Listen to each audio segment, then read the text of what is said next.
तो ईरान ने अमेरिका के साथ बातचीत के तीसरे दौर से पहले दो टूक कह दिया है कि बातचीत कीजिए, ब्लैकमेल या धमकी नहीं।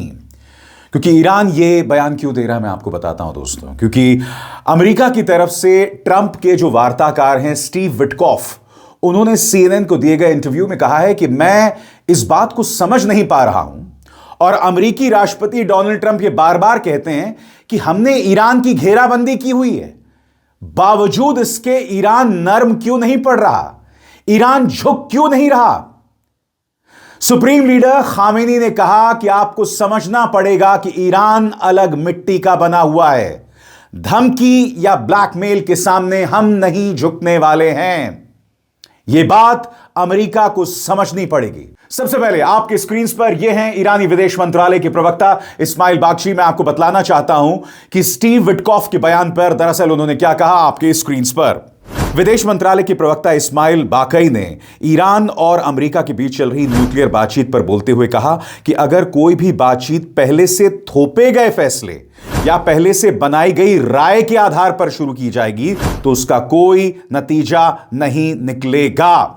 और विदेश मंत्रालय का यह बयान आया है स्टीव विटकॉफ के उस इंटरव्यू से पहले जिसमें वो ईरान से सरेंडर करने को बोल रहे हैं, आत्मसमर्पण करने को बोल रहे हैं। मगर गौर फरमाएं इस्माइल बागची ने और क्या कहा, गौर फरमाएं। बाकी ने ये बातें तेहरान में अपनी साप्ताहिक प्रेस ब्रीफिंग के दौरान कही जब वो अमेरिकी स्पेशल ऑनवॉय स्टीव विटकॉफ के बयान पर जवाब दे रहे थे।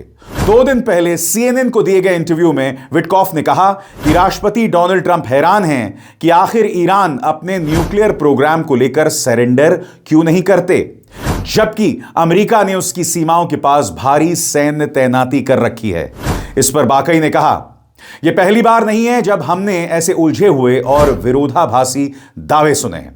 हम फैसला ईरान की समझदार जनता और देश की राजनीतिक नेतृत्व पर छोड़ते हैं कि वो ईरान की बातचीत की रणनीति और बदले में अमेरिका की रणनीति के बारे में खुद फैसला तय करें।